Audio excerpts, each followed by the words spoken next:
नमस्कार दर्शकों, मैं हूं नाविका कुमार और आप जुड़ रहे हैं मेरे साथ सवाल पब्लिक का शो की शुरुआत करूं उससे पहले एक जरूरी सूचना देना चाहती हूं दर्शकों को।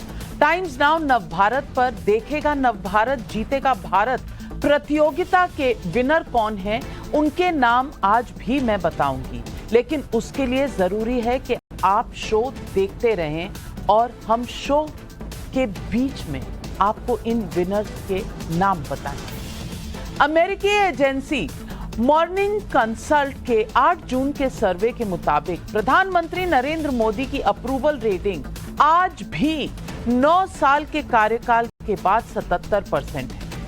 अगस्त 2019 से जब से ग्लोबल लीडर्स के अप्रूवल रेटिंग पर इस एजेंसी का वीकली सर्वे आ रहा है, मोदी की लोकप्रियता कभी भी 63% से कम नहीं हुई। ये 63% का आंकड़ा भी 10 मई 2021 का है, जब कोविड की दूसरी लहर ने भारत में कहर बरपा दिया था। आज मैं ये क्यों आपको बता रही हूं? दरअसल विपक्ष का महागठबंधन बनाने की कोशिश कर रहे नेताओं का दावा है कि 2024 में नरेंद्र मोदी का रथ रोक लेंगे। फाइनल फॉर्मूला सब तैयार है। 23 जून को बिहार के मुख्यमंत्री नीतीश कुमार के बुलावे पर लगभग सभी बड़ी विपक्षी पार्टियों के नेता पटना पहुंच रहे हैं। इसमें कांग्रेस नेता राहुल गांधी और मल्लिकार्जुन खड़गे भी शामिल हैं। अभी तक की जानकारी के मुताबिक ये बात बता रहे हैं। सवाल पब्लिक का है कि क्या नीतीश कुमार ने राहुल गांधी को गठबंधन के ऐसे फॉर्मूले पर राजी कर लिया है जो सभी क्षेत्रीय दलों को मंजूर हो? क्या ये फॉर्मूला ऐसा है कि जहां जो क्षेत्रीय दल मजबूत है वहां बीजेपी के खिलाफ वही चुनाव लड़े और कांग्रेस सिर्फ वही बीजेपी से मुकाबला करे जहां वो सीधे मुकाबले में बीजेपी के खिलाफ है? सवाल पब्लिक का आज है कि क्या 2024 में नरेंद्र मोदी को रोकने चले राहुल गांधी विपक्षी एकता के लिए कांग्रेस की सीट त्याग करने के लिए तैयार हो सकते हैं? क्या नीतीश, ममता, अखिलेश जैसा नेता राज्यों में अपनी परंपरागत सीटों पर कांग्रेस का समर्थन हासिल कर सकेंगे? आखिर मोदी का रथ रोकने का मंसूबा तो है, लेकिन क्या विपक्ष के महागठबंधन का फॉर्मूला लोकल ही है? क्या 450 सीटों पर मोदी के खिलाफ विपक्ष 1 to 1 फाइट करेगा? यही है आज सवाल पब्लिक का।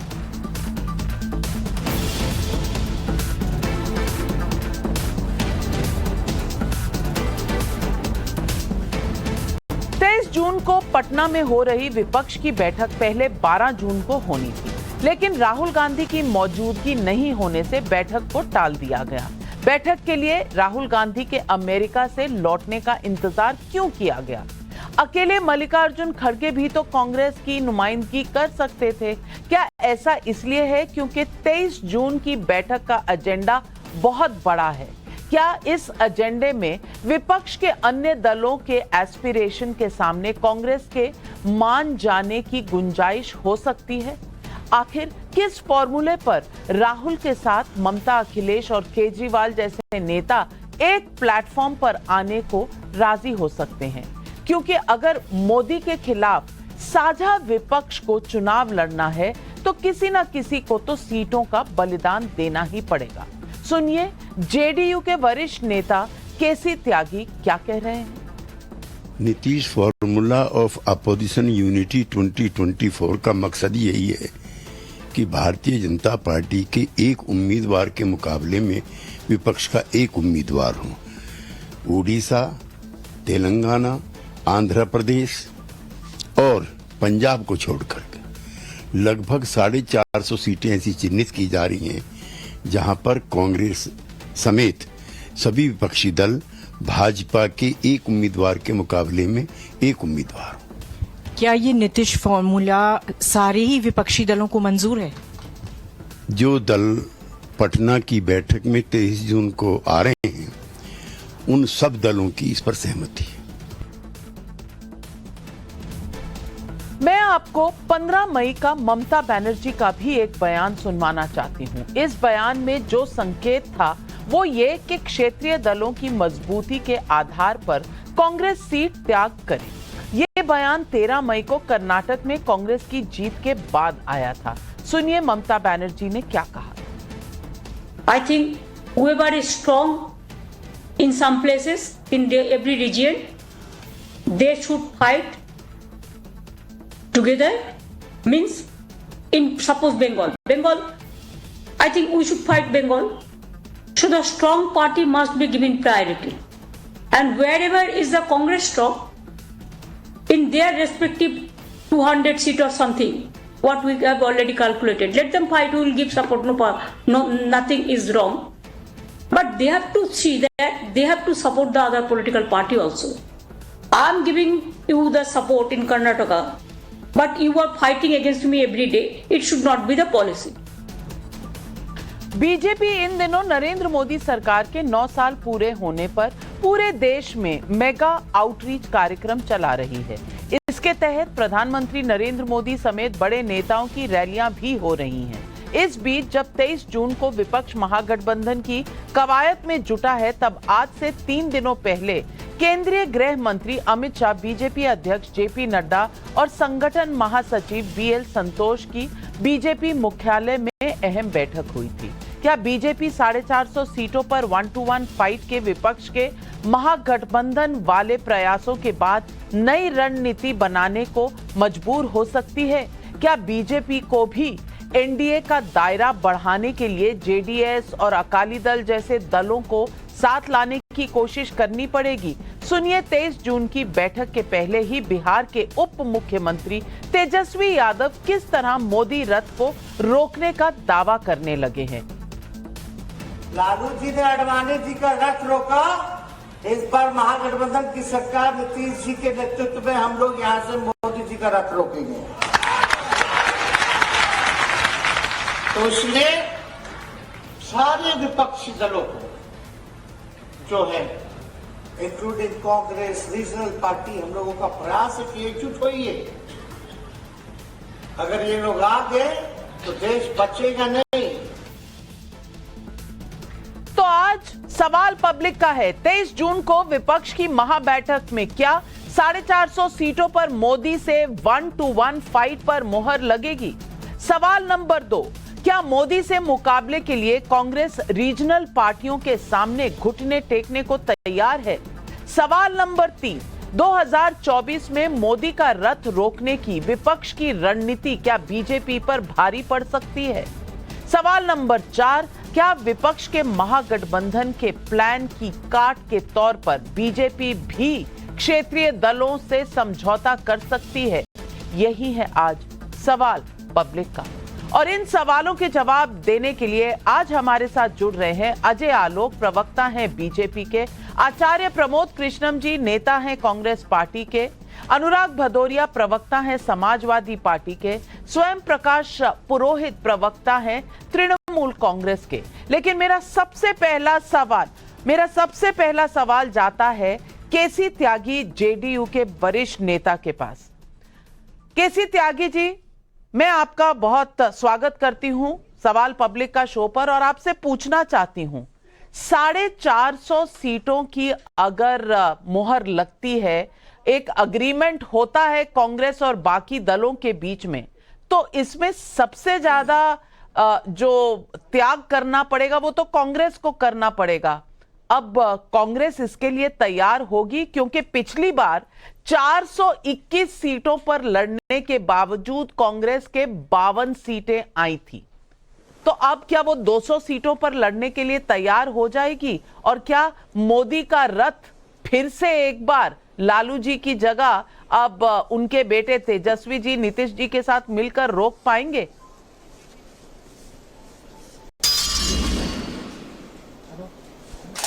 नविका जी, मैंने आपका प्रारंभिक संबोधन भी सुना और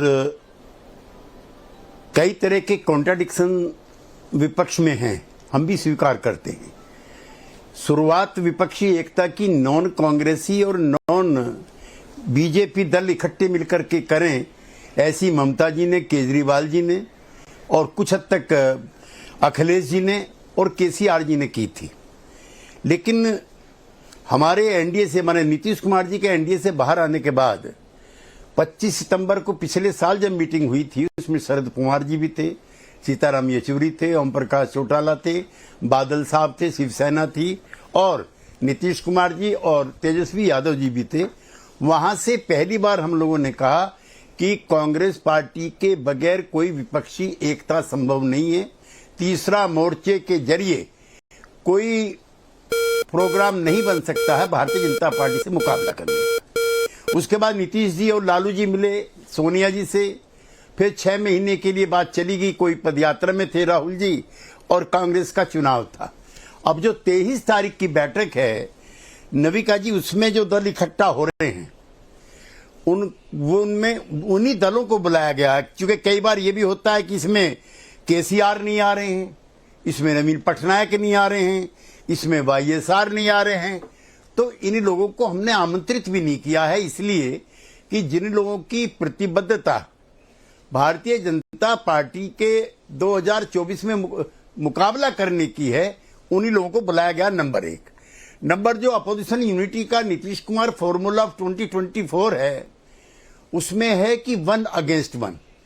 और आपने जिक्र किया ममता जी का, तो ममता जी से जब नीतीश जी और तेजस्वी यादव मिले हैं, उन्होंने बहुत कैटेगरिकली कहा कि 1 अगेंस्ट 1 के लिए वो तैयार हैं। लखनऊ में जब अखिलेश यादव जी से भेंट हुई, उन्होंने भी इस तरह की मंशाएं अपनी बताई थी। उसके बाद अधीर रंजन चौधरी जी का बयान था जो अनावश्यक था, ऐसा हम मानते हैं, लेकिन इन अंतर विरोधों के बावजूद भी भारतीय जनता पार्टी से मुकाबला करने के लिए ये दल इकट्ठे होंगे। इसमें उड़ीसा की 21 सीटें, तेलंगाना की 17 सीटें, आंध्र प्रदेश की 25 सीटें, और पंजाब में कोई गठबंधन फिलहाल बनता नजर नहीं आ रहा, क्योंकि इट इज कांग्रेस वर्सेस आम आदमी party versus Akali Dal versus BJP versus Congress है। तो ये लगभग 450 प्लस सीटें होती हैं जहां पर रजाबंदी बनने के संभावनाएं हैं। अब आप कहेंगे कि बसपा इसमें क्यों नहीं आ रही है, तो बहुजन समाज पार्टी को भी इसलिए नहीं आमंत्रित किया गया कि उनके नेता ने अभी भारतीय जनता पार्टी के विरुद्ध काम करने की या साथ करने की कोई प्रतिबद्धता जाहिर नहीं की है। तो हम 23 तारीख को मिलेंगे एंड होपफुली एक के मुकाबले में एक उम्मीदवार 2024 में हो, इसकी संभावना भी खोजेंगे और किसी नतीजे पर पहुंचने का प्रयास भी करेंगे। तो आचार्य प्रमोद कृष्णन जी, मेरा सवाल आपसे है कि सब लोग मिल रहे हैं, राहुल जी और मल्लिकार्जुन खड़गे जी भी जा रहे हैं, लेकिन उम्मीद है कि इस बार कांग्रेस बहुत बड़ा त्याग देगी, यानी कि कांग्रेस तय कर लेगी। और जिस तरह 2019 में कांग्रेस पार्टी लड़ी थी, 162 सीटों में बीजेपी के आमने सामने बिल्कुल डायरेक्ट, और 38 सीटें ऐसी थी जहां दूसरी अन्य पार्टियां भी थीं।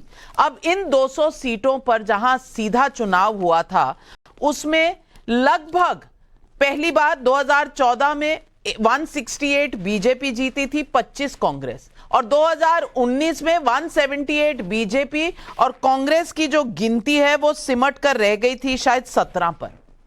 तो आचार्य प्रमोद कृष्णन जी, मुझे ये बता दीजिए कि आप कांग्रेस पार्टी जिसका काडर एक तरह से देश भर में एक ऐसे दौर से गुजर रहा है जहां सीटें और चुनाव हारने का दौर चल रहा था, कर्नाटक में आप जरूर जीते हैं, लेकिन क्या आप इस मोड़ पर पहुंच गए हैं कि सब कुछ त्याग कर बस मोदी जी को हराने निकल जाएंगे?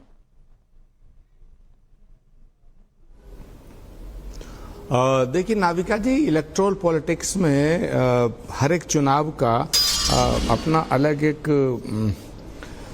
एक अलग माहौल होता है। एक होता है उसका गणित, एक होता है उसकी केमिस्ट्री।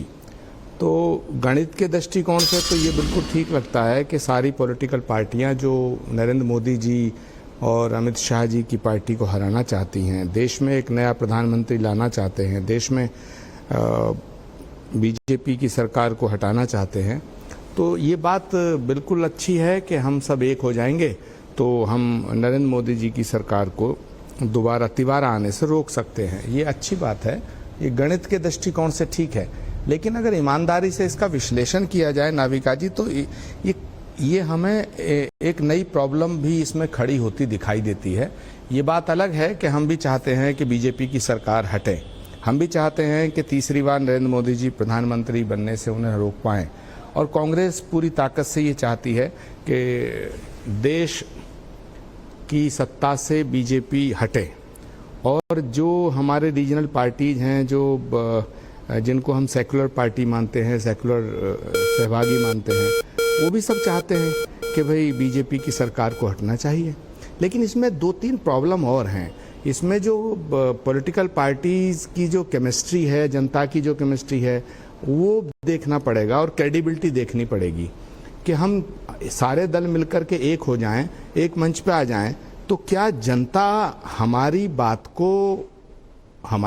पर विश्वास करेगी? नंबर 1, क्योंकि दिल्ली में केजरीवाल जी को कांग्रेसी गाली देते हैं, कांग्रेस को केजरीवाल जी गाली देते हैं। ऐसे ही उत्तर प्रदेश के अंदर मायावती जी पूरे जीवन जो है समाजवादी पार्टी को गाली देती रहीं, समाजवादी पार्टी जो है वो मायावती जी की पार्टी को गाली देते रहे, मायावती जी की पार्टी वाले समाजवादियों को गुंडे बताते थे। लेकिन जब अखिलेश यादव जी और मायावती जी ने बड़ा दिल करके ये समझौता किया, 2019 का चुनाव था, तो कांग्रेस उस गठबंधन से बाहर थी। मैं खुद राजनाथ सिंह जी के खिलाफ लखनऊ में चुनाव लड़ रहा था, कांग्रेस पार्टी की तरफ से मैं कैंडिडेट था, और आदरणीय राजनाथ सिंह जी बीजेपी से कैंडिडेट थे, होम मिनिस्टर थे भारत के, और अखिलेश यादव जी और मायावती जी ने दोनों ने मिलकर मेरे खिलाफ शत्रुघ्न सिन्हा जी की पत्नी, धर्मपत्नी जी को कैंडिडेट बनाया। तो प्रश्न ये पैदा होता है कि जनता जो है वो किस बात पे यकीन करेगी। जैसे कल तक बिहार में नीतीश कुमार जी को का विरोध करके लालू जी की पार्टी चल रही थी। लालू जी का जो जितना पार्टी का कैडर था वो नीतीश जी को दल बदलू, पलटू राम ये सब कहा करता था। तो आज वो सब एक हो जाएंगे। हम सब अगर एक हो जाते हैं तो ये हमें लगेगा, इसमें अंक गणित के दृष्टिकोण से अगर हम देखें तो ऐसा लगेगा कि हम बीजेपी को रोक लेंगे। लेकिन क्या हमारे एक होने पर हमारा जो समर्थक है, हमारा जो वोटर है, हमारा जो सपोर्टर है, और जो कम से कम 18 से 28% ऐसा वोट होता है जो क्या किसी नेता का समर्थक इसलिए होता है कि उसकी एक विचारधारा होती है। अगर वो विचारधारा से जब अलग हटता है, जैसे महाराष्ट्र है, शिवसेना हमारे साथ है, हमने शिवसेना जी के नेता को, उद्धव ठाकरे जी को चीफ मिनिस्टर बनाने में अपनी तमाम मर्यादाओं को पार किया। हमने अपनी सीमाओं से बाहर निकल के शिवसेना को समर्थन दिया, जबकि शिवसेना वाले तो पुरानी बात हो गई, हमेशा गाली दिया करते थे। आचार्य जी, ये सब तो इतिहास हो गया। 2024 में तो नया इतिहास बनाना है विपक्ष को। मैं बस 10 सेकंड नाविका जी 10 सेकंड में मैं बात पूरी कर लूंगा। मुझे लगता है बड़ी, आपके पैनल पे बहुत वरिष्ठ लोग हैं, आदरणीय केसी त्यागी जी हैं जिनको बहुत बड़ा अनुभव है, अजय आलोक जी भी हैं, और भी टीएमसी के प्रवक्ता हैं, अनुराग जी हैं। तो एक बहुत ही गंभीर चर्चा आप करा रही हैं, मुझे पूरा सुन लीजिएगा। जैसे उद्धव ठाकरे जी की पार्टी है, वीर सावरकर के मुद्दे पर वो वीर सावरकर जी को महान मानते हैं, कांग्रेस पार्टी वीर सावरकर को गद्दार कहेगी। तो गठबंधन कैसे हो, कहे रहीम कैसे निभे बेर केर को संग, वो दौलत मन आपने उनके फाड़ा तंग। तो मुझे लगता है कि अभी हम जिस स्थिति में हैं, ये बात अच्छी लग रही है कि हम सब एक हो जाएंगे, नरेंद्र मोदी को रोक देंगे, लेकिन ईमानदारी से अगर हम विश्लेषण करें तो अभी हम इसको अंकगणित के दृष्टिकोण से देखें तो बिल्कुल हम ऐसा लगेगा कि हम एकदम पूर्ण बहुमत में सरकार बना लेंगे। लेकिन केमिस्ट्री में प्रॉब्लम है, गणित सही है। अनुराग भदौरिया जी सही बात कह रहे हैं। आचार्य जी गूढ़ बात कह रहे हैं, लेकिन आजकल गूढ़ डेप्थ में कोई जा रहा है? सबका तो एक ही एजेंडा है कि भाई जल्दी करो, फॉर्मूला बनाओ, 450 सीट पर एकदम एक होके लड़ना है, उसके लिए राहुल गांधी जी को त्याग देना है, दे दें, हम सारे मिलकर मोदी को उखाड़ दें। अब क्या इस फॉर्मूला में दम है और ये फॉर्मूला हो पाएगा? क्या कांग्रेस हमेशा के लिए अपना जो एक नेशनल कैरेक्टर है उसे त्याग करने के लिए तैयार हो जाएगी? आपको क्या लगता है? देखिए, इससे साफ जाहिर हो रहा है जिसकी चर्चा भारतीय जनता पार्टी विपक्ष की एकता पे कर रही है, तो इसका मतलब यह है कि भारतीय जनता पार्टी के अंदर खलबली मची हुई है, परेशानी उनके चेहरे पे साफ दिखाई पड़ रही है। अरे भाई, आपको जनता ने चुना था जनता की समस्या के समाधान के लिए, आप विपक्ष की चिंता करने लग गए। विपक्ष की चिंता से आपको क्या मिलेगा? विपक्ष ने तो तय कर लिया है कि राष्ट्र के मुद्दे पे पूरा विपक्ष एक है, क्योंकि राष्ट्र के मुद्दों पे भारतीय जनता पार्टी चर्चा नहीं कर रही है, जनता के मुद्दों पे भारतीय जनता पार्टी बात नहीं करती है। तो जब जनता के मुद्दों पे बात नहीं करेगी, जिस मुद्दों पे उन्होंने वोट मांगा था, तो विपक्ष ने यह तय कर लिया है अब राष्ट्र के मुद्दों पे हम एक होंगे। हाँ, हमारे सबकी एक राजनीतिक दल है, हमारे वैचारिक मतभेद हो सकते हैं, लेकिन हमारा मनभेद नहीं है। अब हमारे आचार्य जी बहुत सम्मानित हैं, आजकल बहके नजर आते हैं, लेकिन उनकी बात का भी मैं सुन रहा था, लेकिन आचार्य जी ये भूल गए हैं, भारतीय जनता पार्टी ने पीडीपी से के साथ मिलकर कश्मीर में सरकार बनाई थी। क्या पीडीपी और भारतीय जनता पार्टी की आइडियोलॉजी एक है? जरा आप बताएंगे। यही भारतीय जनता पार्टी ने शिवसेना के साथ भी सरकार बनाई थी, आज उसके साथ नहीं है। जेडीयू के साथ बनाई थी, आज उसके साथ नहीं है। कई ऐसी पार्टी, अकाली दल के साथ बनाई थी, आज उसके साथ नहीं है। तो ठीक है, ये चलता रहता है, लेकिन जब राष्ट्र की बात होती है, आज विपक्ष राष्ट्र के मुद्दों पे एक है और 2024 में आपको विपक्ष एक साथ दिखाई देगा। आप चिंता मत कीजिए भारतीय जनता पार्टी वाले लोग कि किस कौन कहां कैसे होगा, वो हो जाएगा। लेकिन आप अपना देखिए कि आपको जो जिम्मेदारी जनता ने दी थी, क्या आपने वो जिम्मेदारी पूरी की? आप अनुराग भदौरिया जी, आपने बहुत सही बात कही कि इस वक्त मूड कुछ और है विपक्षी पार्टियों का, लेकिन 2014, 2019 में भी तो आपने ये फॉर्मूला इस्तेमाल किया था। आप बुआ भतीजा साथ हो गए थे, फिर यूपी के 2 लड़के भी साथ हुए थे। दोनों में कुछ केमिस्ट्री की प्रॉब्लम थी ना, गणित तो सही चल रहा था। लेकिन मैं पूछना चाहती हूं आलोक जी से। आलोक जी, अब ये कह रहे हैं कि सब कुछ बड़ा सिंपल है, बैठेंगे, चाय पिएंगे, चाय पे चर्चा होगी और 450 सीटों का फॉर्मूला, 450 सीटों का फॉर्मूला निकल के आ जाएगा और राहुल गांधी और कांग्रेस पार्टी तो त्याग देने के लिए बैठे हैं, त्याग की मूर्ति हैं। आपको लगता है ये चल पाएगी पूरी फॉर्मूला की जो एक तुरम का इक्का फेंका जा रहा है?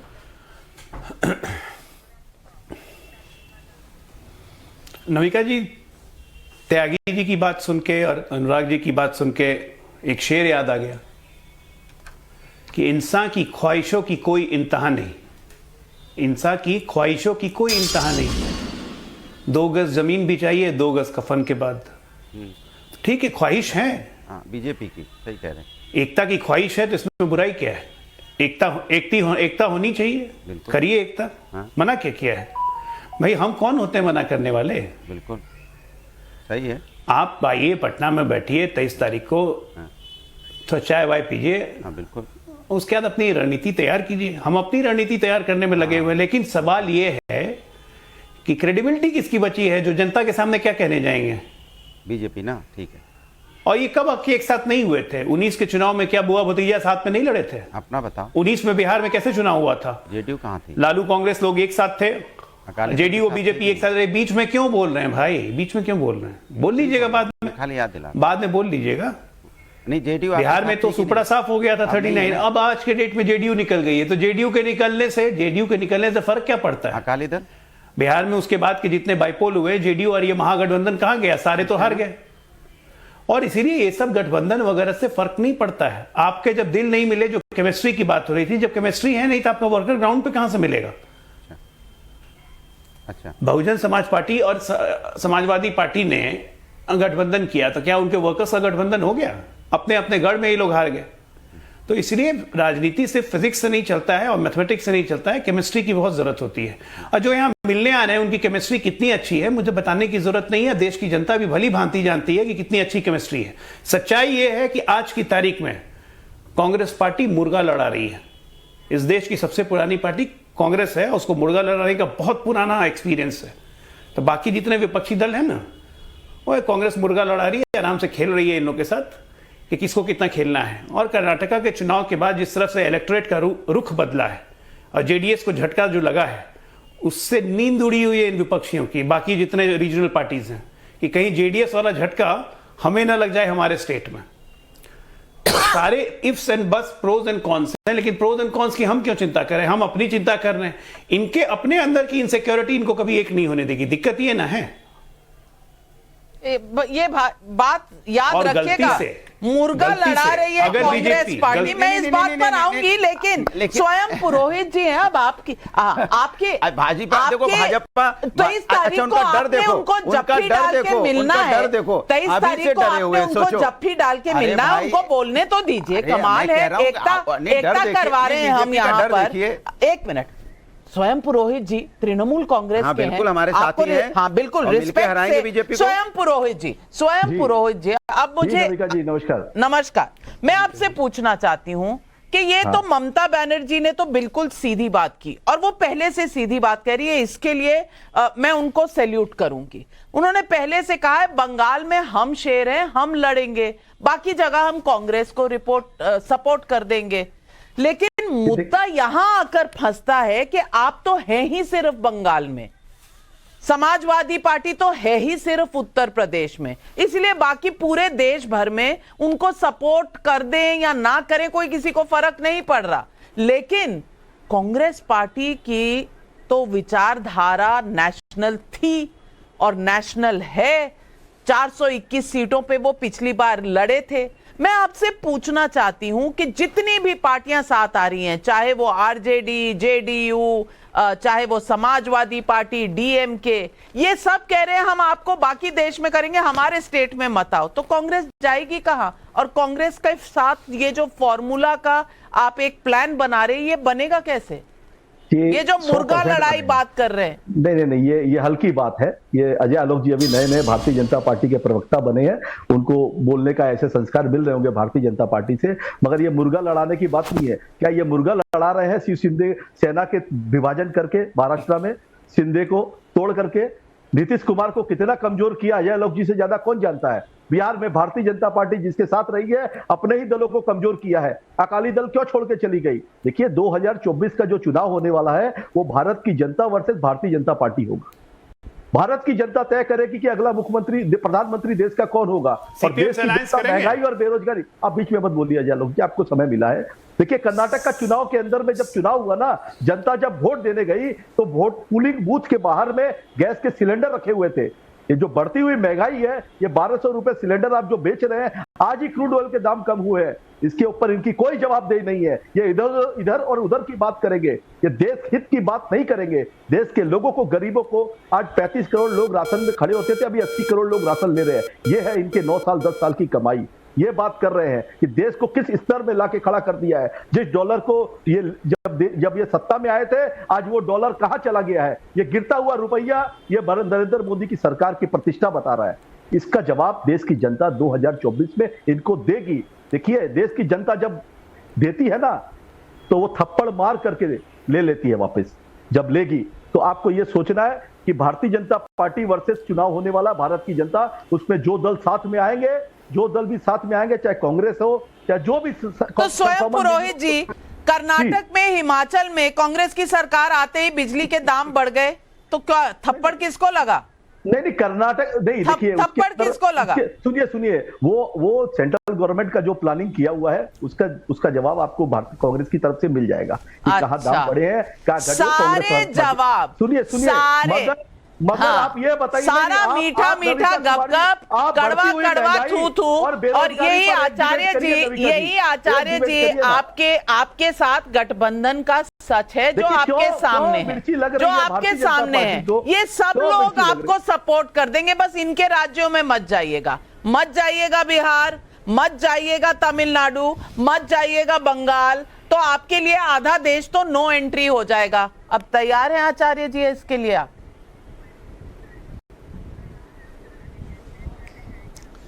आप देखिए नाविका जी, पहली बात तो आप बहुत ही गंभीरता से बहस करा रही हैं। ये बातें जो आलोक जी ने कहा मुर्गा लड़ा रहे थे, ये बातें शोभा नहीं देती हैं, और आलोक जी बहुत विद्वान प्रवक्ता हैं। दूसरी बात, अनुराग भदौरिया जी ने कहा कि आजकल आचार्य प्रमोद कृष्ण कुछ भटके हैं। अरे भाई, राजनीति में रहने का मतलब ये थोड़ी कि रोज झूठ ही बोलो। अगर सच बोलोगे तो उसे भटकना नहीं कहते हैं, माफ करना। और जो इतिहास है समाजवादी पार्टी का, वो दुनिया जानती है। और अनुराग भदौरिया जी, कांग्रेस पार्टी वो पार्टी है जिसने हमेशा रीजनल पार्टीज को मजबूती दी है। बीजेपी से लड़ने के लिए बीजेपी बीजेपी को हराने के लिए हमेशा रीजनल पार्टीज को कांग्रेस ने सपोर्ट किया है। और आप तो जब शायद मुझे लगता नहीं पैदा भी होंगे या होश संभाला होगा जब पहली बार मुलायम सिंह जी को चीफ मिनिस्टर बनाने में कांग्रेस पार्टी ने मदद की थी। और कांग्रेस पार्टी में मैं उस समय यूथ कांग्रेस में था और हम लोग सब विरोध में थे। राजीव जी ने फैसला लिया कि नहीं, सेकुलरिज्म को बचाना है। तो इस तरह की घटिया बातें आप टेलीविजन पर मत किया करें। दूसरी बात यह है कि एक फैक्ट है कि हम सब चाहते हैं कि हम भी, हमारी इच्छा है कि हम बीजेपी की सरकार को हटाएं, लेकिन ये भी सच्चाई है कि सरकार को हटाने का काम हम सब मिल करके एक मंच पर आकर एक दूसरे के हाथ खड़े करके, है ना, और हम खड़े हो जाएं तो क्या देश की जनता हमारे साथ आएगी? ये एक सवाल है। देश की जनता, जनतंत्र में सारी शक्तियां जनता में निहित होती हैं। जनता जब हमारे साथ आएगी तब बीजेपी हारेगी। तो मेरा सवाल वो है, इसको ऐसे मत कहिएगा। अब बंगाल है, अधीर रंजन चौधरी जी से पूछिएगा कि टीएमसी का क्या रोल है, वो क्या कहते हैं। ममता दीदी अधीर रंजन चौधरी जी को क्या कहती हैं। ऐसे ही बहुत सी चीजें हैं, इन्हें सॉल्व करना पड़ेगा, जिसमें वरिष्ठ नेता हमारे केसी त्यागी जी हैं। इन लोगों को, ऐसे लोगों को, वरिष्ठ लोगों को बैठ करके पिछले गिले शिकवे दूर करने पड़ेंगे। एक तो ये सवाल है। दूसरा सवाल है कि जनता हम पर यकीन करे। क्या जनता ये माने कि साहब हम एक जगह इकट्ठे क्यों हुए हैं? अगर जनता में ये मैसेज चला गया कि हमारा कोई एजेंडा नहीं है, हमारी कोई विचारधारा नहीं है, हमारा कोई आइडियोलॉजी से मतलब नहीं है, हम सिर्फ मोदी को हटाना चाहते हैं, तो जनता उल्टा मोदी जी के पक्ष में आ जाएगी। तो ये दोनों क्रेडिबिलिटी को कायम रखना, आचार्य जी ने बहुत ही जरूरी बात और बहुत ही जरूरी मुद्दा उठाया। केसी त्यागी जी, बात ये इस बात का जवाब दीजिए, इसका क्या फॉर्मूला है? क्योंकि पिछली बार जब कर्नाटक चुनाव हुए थे तो वो स्टेज पे सबको याद है, कुमारस्वामी जी को कांग्रेस पार्टी ने सपोर्ट करके उनको मुख्यमंत्री बनाया था और सबने हाथ ऊपर उठाकर एकजुट होने का वायदा किया था। और फिर 2019 के चुनाव में जो हुआ वो देश भर ने देखा, दुनिया ने देखा। तो केसी त्यागी जी, ये जो कड़वाहट है, ये जो मुद्दे हैं, ये जो कांग्रेस पार्टी का एक बाई इलेक्शन में जो विक्ट्री हुई बंगाल में, तृणमूल कांग्रेस ने उस एमएलए को भी ले लिया, ये सारे मुद्दे उठकर आएंगे 23 तारीख को कि नहीं? कि सब लोग बस वहां पकौड़े खाएंगे और चाय पिएंगे और खुश खुश चले जाएंगे फोटो खिंचा के?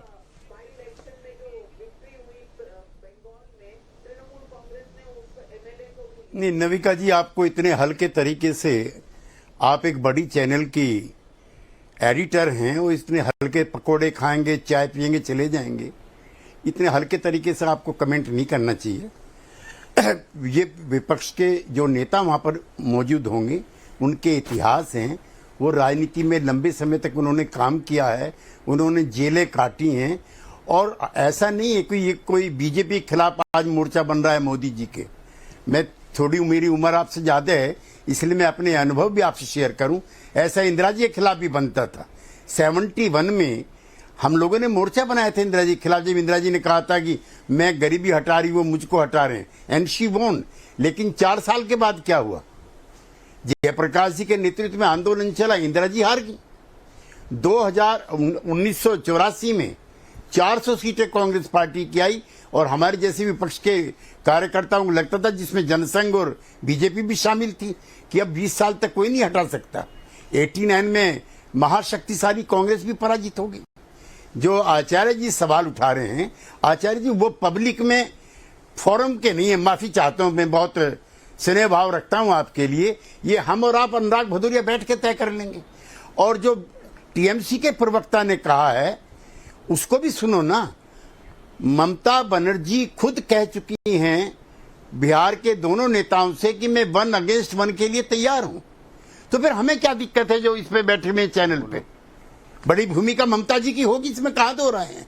उत्तर प्रदेश में निर्विवाद तौर से अखिलेश यादव जी की भूमिका होगी, लेकिन उसमें कांग्रेस को भी निभाएंगे, लोक दल को भी निभाएंगे, अपना दल के भी एक फैक्शन को निभाएंगे, ऐसा नहीं है।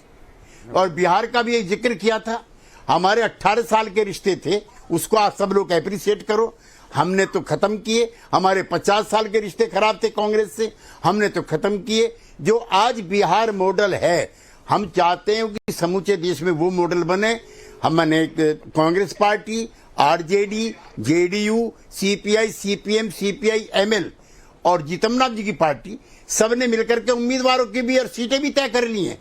And in Bihar it will be 1 against 1। माफ कीजिएगा लिहाजा केसी त्यागी जी, कांग्रेस मेरा पार्टी कोई कुर्बानी मेरा नहीं करने जा हल्केपन रही से है। कहने का कोई इरादा नहीं था। अगर आपको बात बुरी लगी हो तो माफी चाहती हूं, लेकिन अब तक जो ऑपोजिशन यूनिटी में देखा गया है, चला नहीं है वो पत्ता। आपने चलाने की कोशिश की है 2014 और 2019 में, पर चला नहीं है, इसीलिए ये बात कही गई। नविका जी नहीं नविका जी 2018 का जिक्र करना चाहता हूं। वो विपक्षी एकता की बैठक नहीं थी, वो कर्नाटक में शपथ ग्रहण समारोह था। इस तरह के आयोजन सब जगह होते हैं। भारतीय जनता पार्टी का कोई मुख्यमंत्री बनता है, समूचे देश के लोग जाते हैं, हम भी गए हैं। इस तरह से ममता दीदी जब बनी, हम नीतीश कुमार जी सब लोग गए थे, अखिलेश जी, तो वो कोई विपक्ष की एकता नहीं थी। हाँ, 2014 में विपक्ष इकट्ठा नहीं था, 2019 में इकट्ठा नहीं था। मेरी यादाश्त भी इतनी खराब नहीं है अच्छा, केसी त्यागी जी, मेरी यादाश्त भी इतनी खराब नहीं है। अजय आलोक जी, तब के बयान आप भूल गए जो कर्नाटक में दिए गए थे। वो विपक्षी एकता का मंच नहीं था, लेकिन तब भी ये कहा था ना कि सारे इकट्ठे आएंगे और 2019 में मोदी को एक मजा चखाएंगे। कहा था कि नहीं कहा था? बल्कि उसके बाद 2019 के बाद क्या हुआ, बुआ भतीजा साथ लड़े और जब अलग हुए तो क्या क्या कहने लगे। जब कांग्रेस और समाजवादी पार्टी साथ लड़े और उसके बाद जब अलग हुए तो क्या क्या एक दूसरे को कहने लगे। सवाल ये है कि आप केसी त्यागी जी वरिष्ठ हैं, लेकिन क्या एक ही तरफ से देख रहे हैं, या इनकी आंखों पर जिस रंग का चश्मा है उनसे इन्हें सिर्फ एक ही तरह की चीज दिख रही? नविका जी देखिए, नविका जी, भारतीय जनता पार्टी के साथ 50 मैंने साल पहले रहा कहा ना, और जनसंघ के साथ भी एक सेकंड, तो हम लोगों ने जनसंघ के बीजेपी के साथ भी प्रयास किए, ऐसा नहीं है। लेकिन केसी त्यागी जी, लगाते थे, माफ कीजिएगा, बहुत ही रिस्पेक्ट से कहना चाहती हूं कि जेडीयू का कद छोटा ही हुआ है, सीटें कम ही हुई हैं। आप मुख्यमंत्री का पद जरूर संभाले हुए हैं, लेकिन आरजेडी से कम सीटें हैं आपकी, बीजेपी से भी कम सीटें थी। शायद सच्चाई से कहीं ना कहीं आपकी तार कटी हुई है। अजय आलोक जी, क्या मैं गलत कह रही हूं? एक मिनट, अजय आलोक जी, पार्टी जिसके साथ गठबंधन करती है उसको कमजोर करने की कोशिश करती है। उसने वहां जेडीयू को कमजोर करने की कोशिश की है, ये साफ जाहिर है। अभी तो जेडीयू ने उनका साथ छोड़ा है। ये बीजेपी गठबंधन धर्म नहीं निभाती है। आप देखिए शिवसेना के साथ बीजेपी ने क्या किया, शिवसेना के 2 पार्ट कर दिए। शिवसेना के साथ बीजेपी होती थी, यही बीजेपी टीडीपी के साथ थी, यही बीजेपी एनसीपी के साथ भी किया, के साथ भी किया। नहीं, हमने किसी को 2 फाड़ नहीं करते। भारतीय जनता पार्टी दूसरी पार्टी को कमजोर करती है, ये भारतीय जनता पार्टी की आदत है। इसलिए भारतीय जनता पार्टी के साथ आज कोई नहीं खड़ा है। इसलिए जो विपक्ष एक साथ हो रहा है, पहली बार हिंदुस्तान में पहली बार ऐसा हुआ है। इसके पहले 71-72 में हुआ था, 77 में हुआ था। आज विपक्ष एक साथ खड़ा है भारतीय जनता पार्टी के साथ। और इस मीटिंग में चूंकि हम विपक्ष ने यह तय किया है कि हमें लोकतंत्र को बचाना है, राष्ट्र को बचाना है, राष्ट्र के मुद्दों को बचाना है और संविधान का सम्मान होना है। जिस तरह से आप देख रहे हो कि यहाँ पे अगर राष्ट्रपति जी को पार्लियामेंट के उद्घाटन में नहीं बुलाया जाएगा, तो ये जाहिर सी बात है कि कहीं ना कहीं ये संदेश ठीक नहीं जा रहा है। अरे सबसे पहले बिना मतलब में जब कोई सुनता है, तब नागरिक को आप पार्लियामेंट के उद्घाटन में नहीं बुलाएंगे, बात सुनिए ना भाई। अजय आलोक जी, जवाब दीजिए। बड़े संगीन सवाल उठाए हैं, डर तो नहीं लग रहा आपको? 77% अप्रूवल रेटिंग का क्या होगा? जवाब दीजिए। नविका जी, डर नहीं, मुझे हंसी लग रही है। अच्छा, अभी जब आचार्य जी ने कहा, बस उनको करेक्ट करूं कि मुलायम सिंह यादव को चीफ मिनिस्टर बनाने में कांग्रेस ने भूमिका निभाई थी, ये सही बात है। लेकिन उससे पहले मुलायम सिंह यादव भारतीय जनता पार्टी के समर्थन से मुख्यमंत्री पहली बार 1989 में बने थे। कांग्रेस ने जरूर समर्थन दिया था, लेकिन 1991 में फिर कांग्रेस ने ही मुलायम सिंह यादव की सरकार गिरा दी थी। अनुराग जी को पता नहीं होगा, थोड़ा पता है भाई, क्यों नहीं पता? तो कांग्रेस का सरकार गिराने का इतिहास बहुत पुराना रहा है। ये विपक्षी दल नहीं भूलते। सारे मतभेद भूल 1995 आप बीच में मत बोलिए भाई, बीच में क्यों बोलते हैं? बोल चुके ना, बीच में क्यों बोलता है? नहीं, अरे आप बीच में क्यों बोल रहे हैं? याद आप दिला रहा हूं अपने- कि हमारे आप वैज्ञानिक अपने मदद हिसाब नहीं है, से- लेकिन जब राष्ट्र की बात आएगी तो हम एक साथ खड़ेंगे, अनुराग क्योंकि जी, हिंदुस्तान आप की अपने ये हिसाब हिंदुस्तान से की बात इतिहास है, बता रहे हैं, हिंदुस्तान के वो लोगों की आपने- बात है, हिंदुस्तान के जो लोग परेशान हैं उनकी बात है। हिंदुस्तान में जो आपने वादा किया था पूरा नहीं किया, जो लोगों ने अनुराग ये बीच में भदौरिया बकबक करने की जरूरत क्या है भाई, हरक गुप्ता जी? अजय आलोक जी की जवाब को सुन लीजिए। जी अजय आलोक, हमें कोई मतलब नहीं है, आप विपक्षी एकता करिए चाहे जैसी एकता करिए। विपक्षी एकता कब नहीं थी भाई? 2019 में भी हमने लोकसभा चुनाव में देखा है विपक्षी एकता थी, चाहे वो बिहार हो चाहे यूपी हो। आज सबसे बड़ा प्रश्न है कि आपस में कॉन्ट्रडिक्शन हैंडल इनको करना है नविका जी, हमें नहीं करना तो है। फिर परेशान क्यों? आज की तारीख में क्या कांग्रेस और सीपीएम अलग अलग या एक साथ कर रहे हो? अरे भैया क्यों परेशान होंगे आप? परेशान है बीच में, हमें आप क्या क्यों बोल लेना रहे देना, हैं? लेकिन बात कर रहे हैं। आप बीच में बोल क्यों रहे कह रहा हैं? हूं, आप कह रहे हो मुझे कोई मतलब नहीं है, भैया, लेकिन बीच- फिर भी मतलब है। अजय आलोक कोई जी, परेशानी है? परेशान विपक्ष ज्यादा परेशान- है क्योंकि इन सबको मिलके मोदी हटाना है। इनका भारतीय एक ही जनता पार्टी मुद्दा की बात हो रही है, भारतीय एक जनता ही पार्टी की मुद्दा है आइडियोलॉजी की जिस बात हो पर रही है। दिल मिले हुए हैं, वो है मोदी को एक- हटाना है। भारतीय पहली जनता बात- पार्टी की नीतियों से, भारतीय जनता पार्टी की आइडियोलॉजी है, भारतीय नहीं, जनता नहीं, पार्टी ने आइडियोलॉजी झूठ से बोला है, खेल लेने देश को- आप- नहीं, नहीं, आपको जो आपने सिर्फ वोट मोदी मांगने के लिए हटाना झूठ बोला है। आपको भारतीय सिर्फ जनता मोदी पार्टी हटाना है। हमें भारतीय जनता पार्टी से मतलब अरे है, ये भारतीय बीच जनता में पार्टी बोलते देश पे रहेंगे। रूल कर रही है, तो भारतीय जनता पार्टी ने जो ठीक, वादा किया था, चलिए। उन्होंने अपना जो घोषणा पत्र किया था उसके वादे पूरे नहीं किए। अच्छा, आप चुप उसकी बात रहने हम का कर क्या रहे हैं। लेंगे? अच्छा, अनुराग इनको भदौरिया पानी जी। वानी दीजिए भाई। जी बोलो। ये बीच में इतना बोलने की आदत है ना हरा कुत्ता को, कोई उपाय नहीं है इनका। मैं ये कह रहा हूं कि प्री पोल अलायंस कुछ नहीं होने जा रहा है। क्या कांग्रेस सीपीएम के खिलाफ लड़ेगी केरला में, या कांग्रेस सीपीएम के लिए सब सीट छोड़ देगी?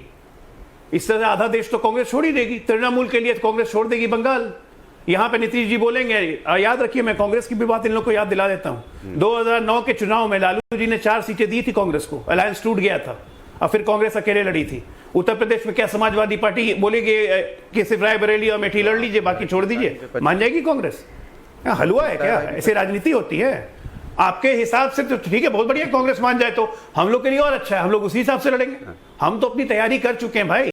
आपके कॉन्ट्रडिक्शंस आपको मैनेज करने हैं, हम लोग को मैनेज नहीं करना है। परेशान हो रहे हैं। बात ये, आपकी क्रेडिबिलिटी कहां बची है? आप सब मिल भी जाइए तो ये जनता में क्या मैसेज आ रहा है कि क्यों मिल रहे हैं? आचार्य जी भी मुस्कुरा रहे हैं। परिवारवादी एक प्लेटफॉर्म पे आचार्य आके जी मिल भी रहे हैं, क्यों? मुस्कुरा रहे हैं। कॉन्ट्रडिक्शंस की बात तो सारे आचार्य जी परिवारवादी आपसे अपने ज्यादा परिवार की कौन सल्तनत जानता बिठाने के है? लिए एक जगह पे आ कौन रहे कौन हैं, सी सरकारें कांग्रेस पार्टी ने गिरवाई हैं, उनकी तो लंबी फहरिस्त है। याद होगा देवेगौड़ा, आई.के. गुजराल जी की सरकार, वो भी तो विपक्षी एकता की सरकार थी। यूपीए में जब ममता बनर्जी छोड़कर चली गई थी, जब लेफ्ट पार्टीज बाहर निकल गई थी, वो भी तो कांग्रेस की ही सरकार थी। तो आचार्य जी कुछ बदलेगा क्या? देखिए नाविका जी, राजनीति में सरकारें बनवाना, सरकारें गिराना, समर्थन देना, समर्थन वापस लेना, ये सब राजनीति का एक पार्ट है। इस पर इतना चिंतित होने की कोई जरूरत नहीं है। मेरी चिंता का विषय ये नहीं है कि हम एक हो पाएंगे, हम पक्का एक हो पाएंगे, लेकिन मेरा चिंतन ये है कि हमारी एकता के बाद क्या जनता उस एकता पर यकीन करेगी? ये मेरे चिंतन का विषय है। इसीलिए मैं इस विषय को दूसरी तरफ ले जाना चाहता हूं और मैं कहना चाहता हूं तमाम विपक्षी एकता करने वाले उन वरिष्ठ नेताओं से कि ये एक बहुत बड़ा विषय है। जहां तक, क्योंकि हमारा कॉमन मिनिमम प्रोग्राम क्या होगा, हमारा सीटों का बंटवारा कैसे होगा, हमारा प्राइम मिनिस्टर का चेहरा कौन होगा, हमारा एजेंडा क्या होगा, ये बहुत जरूरी विषय है। हम लोग, अनुराग भदौरिया जी ने कोई टिप्पणी मुझ पर कर दी, मैंने उनको कुछ कह दिया, ये हमारे अंदर का मामला है, इसे हम ठीक कर लेंगे, इसमें आलोक जी को पंचायत करने की कोई जरूरत नहीं है। लेकिन मेरा जो चिंतन है वो ये है कि क्या हम सिर्फ एक जगह इकट्ठे इसलिए हो रहे हैं कि हम नरेंद्र मोदी जी को हटाना चाहते हैं? अगर ये मैसेज देश में चला गया तो ये हमारे लिए बुरा होगा, हमारे लिए ठीक नहीं होगा। देश की जनता में ये मैसेज नहीं जाना चाहिए। देश की जनता में ये मैसेज जाना चाहिए कि हमारा एक कॉमन मिनिमम प्रोग्राम है, हमारा ये एजेंडा है, और हाँ, हम एक दूसरे के कभी कभी खिलाफ रहे हैं, जो कि ऑन रिकॉर्ड है, उसको हम ठीक कर लेंगे। स्वयं पुरोहित जी, कोई मंशा इसके अलावा कुछ और है क्या कि मोदी जी को हटाना है? तो आप कह रहे हैं कि एकता की बात पर विचार विमर्श होगा, लेकिन मैसेज ये नहीं जाना चाहिए। जनता क्या बेवकूफ है कि मैसेज समझेगी नहीं? नहीं, जनता मैसेज सब समझती है। जनता देख रही है कि कैसा माहौल देश में बनाया हुआ है। जनता देखिए, अभी ये ख्वाहिश की बात कर रहे थे भारतीय जनता पार्टी के प्रवक्ता अजय आलोक जी, मैं उनसे एक बात कहना चाहता हूं कि देखिए, ख्वाहिशें राजनीति करने वाले जो राजनीति में रहते हैं, हर व्यक्ति की ख्वाहिश होती है, ख्वाहिश रखना बुरी बात नहीं है, मगर भारतीय जनता पार्टी को यह सोचना चाहिए कि 2 सीट से लेकर के वो 300 सीट तक पहुंची है, तो वो कितनी बैसाखियों को लेकर चली होगी। तो 30 साल तक जो काम भारतीय जनता पार्टी ने किया, आज आपको 300 सीट मिल गई है तो आप दूसरों को राष्ट्रद्रोही बताएंगे कि अगर वो देश के अंदर में मुद्दों की बात पर वोट मांगने जा रहे हैं वो राष्ट्रद्रोही हो जाएंगे। ऐसी बात नहीं है। और आचार्य प्रमोद कृष्णन जी जो नेता कांग्रेस लिखा जा रहा है, मगर ये प्रवक्ता कांग्रेस नहीं है, इससे फर्क है। इनकी ये जो अपनी संशय और मनसा बता रहे हैं, ये भी उचित नहीं है कि टीवी चैनल में आकर के देखिए, एक हिडन एजेंडा है। हिडन एजेंडा है कि देश के अंदर में जो माहौल बना हुआ है, जिस तरह से ये एक तानाशाह की सरकार चल रही है दिल्ली के अंदर में, उस सरकार को हटाना है। बीजेपी हटाओ, देश बचाओ, ये नारा हमारी माननीय मुख्यमंत्री ममता बनर्जी ने 2021 के चुनाव जीतने के बाद दिया और उसकी पहल कर रही है। तो भारतीय जनता पार्टी के साथ, और देखिए जो भी लोग आज उसके साथ दे रहे हैं। स्वयं पुरोहित जी, आपने आचार्य जी का नाम लिया, उन्होंने हाथ खड़ा किया, मैं उन्हें मौका दूंगी। जी जरूर दीजिए, मगर वो जो बात कर रहे हैं ना, वो एक कांग्रेस के प्रवक्ता की बात नहीं हो सकती है। मैं दावे के साथ कह सकता हूं, मैंने उनकी पूरी बात को आचार्य जी, आप तो हमेशा दिल खोल के बात करते हैं। आज तक कांग्रेस पार्टी ने आप पर कोई एक्शन तो लिया नहीं। सच बोलने की मनाही है क्या इस गठबंधन में? मोदी से मत डरिए।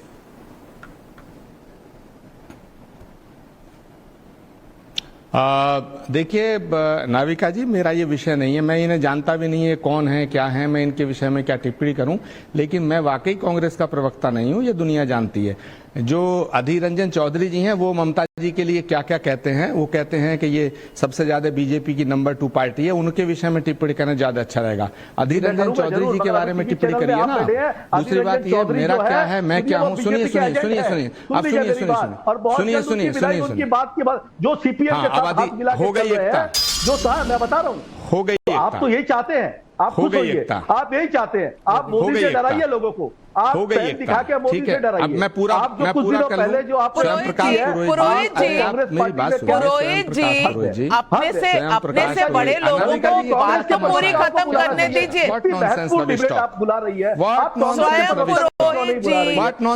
पुरोहित जी, आपसे उम्र में बड़े हैं, थोड़ा सा उन्हें बोल लेने हिंदी चैनल है, हिंदी में बोलिए। नॉनसेंस बोल के कुछ फायदा नहीं है प्रमोद जी, आप हिंदी में बोलिए, हिंदी चैनल है। व्हाट नॉनसेंस रविष्ट, ये कहां से बागड़ बिल्लू लोग आते हैं भाई। मैं तो नाविका जी, मैं तो क्षमा चाहता हूँ, मेरा आप इनका बंद कर दीजिएगा, मेरा ही बंद कर दीजिएगा। आप इस तरह की बातें मत करिएगा।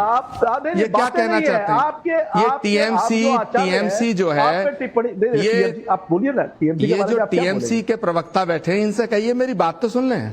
नहीं, आपकी बात सुनने के बाद ही मैंने कहा है। आपकी ट्वीट भी देखी जो संसद के बारे में अधीर रंजन चौधरी बोलने का हक रखते हैं। पूरी बात नहीं सुनी। मैं तो आप प्रवक्ता कांग्रेस स्वयं पुरोहित जी, पहले मैं आपसे दरखास्त करती हूँ, उन्हें बात कह लेने दीजिए। 30-40 सेकंड का वक्त लेंगे, सुन लीजिए क्या बात है।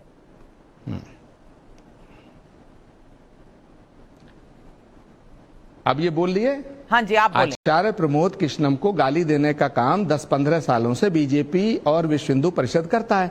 जो काम विश्व हिंदू परिषद और बीजेपी करती है 10 साल से मुझे गाली देने का, उसमें टीएमसी शामिल हो गई है। तो मुझे लगता है जो अधीर रंजन चौधरी कह रहे हैं वो बात बिल्कुल ठीक है कि टीएमसी बीजेपी की नंबर 2 टीम है। और माफ करना, अगर आप जैसे नेता टीएमसी में है तो ये राष्ट्रीय एकता नहीं बन पाएगी, ये विपक्षी एकता नहीं बन पाएगी। और इसी तरह के छोटे छोटे स्वार्थों को लेकर आप बड़ा नुकसान करेंगे। आप अपनी नेता को और आप क्या छोटा कर रहे हैं, आप अपने विचार को छोटा कर रहे हैं। सच सुनने की आदत है, आप फिर बीच में बोल रहे हैं। अब आप फिर बीच में बोल रहे हैं। करते हैं या प्रियंका गांधी कांग्रेस करते हैं, ये बताइए पहले। नाविका जी क्या है, आपके बारे में ही बात कर रहा हूं ना, आप करते हैं। अरे प्रियंका गांधी से ज्यादा पॉपुलर चेहरा है कोई? नहीं, प्रियंका गांधी से पॉपुलर चेहरा है कोई? आप प्रियंका गांधी के खिलाफ हैं, आप गांधी परिवार के खिलाफ हैं। हम किसी के खिलाफ नहीं हैं। आप गांधी परिवार को बेइज्जत करते हैं, आपको शर्म नहीं आती। और राष्ट्रीय एकता, विपक्षी एकता की बात करते हैं। आप प्रियंका गांधी का विरोध करेंगे, आपकी हैसियत क्या है, आपकी नेता की हैसियत क्या है? प्रियंका गांधी राष्ट्रीय नेता है। प्रियंका गांधी को, अगर प्रियंका गांधी राष्ट्रीय महासचिव के साथ साथ, सुनिए, राष्ट्रीय, अरे आप प्रियंका गांधी के दुश्मन है, प्रियंका गांधी के दुश्मन है आप विपक्षी एकता करेंगे, प्रियंका गांधी को बदनाम करेंगे, आप प्रियंका गांधी का विरोध करेंगे, गांधी फैमिली को बदनाम करेंगे, गांधी परिवार को आप बेइज्जत करना चाहते हैं, गांधी परिवार को बेइज्जत करना चाहते हैं, आप गांधी परिवार को बेइज्जत करना चाहते हैं? आपको शर्म नहीं आती? आप विपक्षी एकता की बात करते हैं, आपकी हैसियत है इतनी? मोदी को हटाने की हैसियत है? बंगाल से बाहर आप हैं, बंगाल से बाहर हैं आप, बने प्रधानमंत्री पद के कैंडिडेट, आपको शर्म आनी चाहिए। चुल्लू भर पानी में डूब मरिएगा। गांधी परिवार को बदनाम करना चाहते हैं, गांधी परिवार को बेइज्जत करना चाहते हैं। माफ कीजिएगा, सब मुस्कुरा रहे हैं पैनल पर। केसी त्यागी जी, केसी त्यागी जी, अब आपने देख लिया, ये ट्रेलर है 23 जून का। प्रधानमंत्री बनेंगे आप, ऐसे दो पैसे के दो कौड़ी के लफंगे आपके टेलीविजन चैनल पे आएंगे। टीएमसी, इसको कौन जानता है? बंगाल से बाहर टीएमसी को एक वोट मिलेगा? कहीं पार्षद है आप? शर्म नहीं आती? 2 कौड़ी के लोग। आपके दिमाग का दिवालिया निकल shut up, you shut up, बेवकूफ। अबे बंचर है तू, बंदर है तू। अरे तू अकल का दिवालिया, तू बंचर है। अरे तू बंचर है, बेवकूफ आदमी, बदतमीज आदमी, 2 कौड़ी की तेरी हैसियत नहीं है। तुझे जानता कौन है? प्रियंका गांधी पर टिप्पणी करेगा, गांधी परिवार पर टिप्पणी करेगा, तुझे शर्म नहीं आती? अबे लफंगे, लुच्चे, टपोरी, बंगाल हिंदू विरोधी पार्टी, अबे हिंदू विरोधी पार्टी, तुम हिंदुओं को मारना चाहते हो? बंगाल में हिंदुओं को तमाम कत्लेआम कर रहे हो, शर्म नहीं आती तुमको? तुम्हें शर्म नहीं आती? ऐसे लोगों को क्यों चैनल में डिबेट में बकवास कर? अबे दिवाला तेरा निकलेगा, अकल का दिवाला तेरा निकल रहा है। गांधी परिवार को गाली दे रहा है, प्रियंका गांधी को गाली दे रहा है, प्रियंका गांधी को बेइज्जत कर रहा है। शर्म नहीं आती? 2 कौड़ी का आदमी तुझे। काफी है कांग्रेस को डुबाने। अरे चुप रहे, कांग्रेस देश में बीजेपी को हटाएगी अकेले। मोदी को हमें हटाना आता है। तुम जैसे 2 कौड़ी के लोगों से हमें कोई मदद नहीं चाहिए। विपक्षी एकता करेगा ये। अबे चल काम कर अपना, फालतू की बात करता है। ऐसे लोग माफ कीजिएगा, कोई भी प्रवक्ता जो पैनलिस्ट है, इस पैनल पर है, हमारे लिए सब सम्माननीय है। मैं आचार्य जी बहुत सम्मान करती हूं आपका, बहुत इज्जत करती हूं आपकी, और मैं स्वयं पुरोहित जी आपसे भी कहूंगी, उम्र में जब छोटे होते हैं तो हमें थोड़ा सा संतुलन रखना चाहिए। मैं केसी त्यागी जी, शायद कट गया है उनका लाइन, उनको सिर्फ इतना बताना चाहती हूं, वो ये सुनकर मुझे बताया जा रहा है कि शायद वो उठ गए। अब अजय आलोक जी, आप मुर्गा लड़ाई किसको कह रहे थे मुझे नहीं पता, लेकिन ये जो डिफरेंसेस हैं, ये बहुत गहरी डिफरेंसेस हैं, और इनके ऊपर एक पुल बनाना पड़ेगा। और अभी हाल ही में भागलपुर पे जो पुल बना है, उसकी जो हमने हालत देखी आज, कम से कम अनुराग भदौरिया जी आप भी मानेंगे कि ये पुल वैसा ही दुर्घटनाग्रस्त हो गया। देखिए, आज का आचार्य जी बहुत सम्मानित हैं। अब आचार्य जी क्यों इतने उत्तेजित हो गए, मुझे ये बात समझ में नहीं आ रही है। चूंकि हर आदमी इज्जत चाहता है, सुनिए ना, और बात पूरी कर लो। इज्जत पे कहीं ना कहीं कमी करनी पड़ेगी। और 2 कौड़ी का आदमी, हिंदू विरोधी आदमी प्रियंका गांधी के नाम ले रहा है। प्रियंका गांधी की प्रॉब्लम, प्रियंका गांधी को बेइज्जती कर रहा है। हम कैसे मैं सिर्फ इतना कहती हूँ कि आज बहुत से हमारे दर्शकों के सवाल आए थे, संजय मिश्रा भदोही से, नरेंद्र का पांड्या जी का अहमदाबाद से, अतुल कुमार का जमनी पाली से, मुकेश जौहरी का बरेली से, सौरभ टंडन मिर्जापुर से, महेंद्र हरित कैथल से, राजकुमार शर्मा का भी हरियाणा से। माफ कीजिएगा, आपके सवाल नहीं ले पाई हूं, लेकिन सारे सवाल हमारे पास हैं। ये विपक्षी एकता का आपने एक छोटा सा ट्रेलर देखा, कैसे होगा, क्या होगा, अभी बहुत काम बाकी है, अभी तो मेहनत शुरू हुई है। 23 तारीख को क्या होगा मैं नहीं जानती, लेकिन जिसको कहते हैं कि कोशिश जारी है, रुकावट के लिए खेद है। आज सवाल पब्लिक का यही था, विपक्षी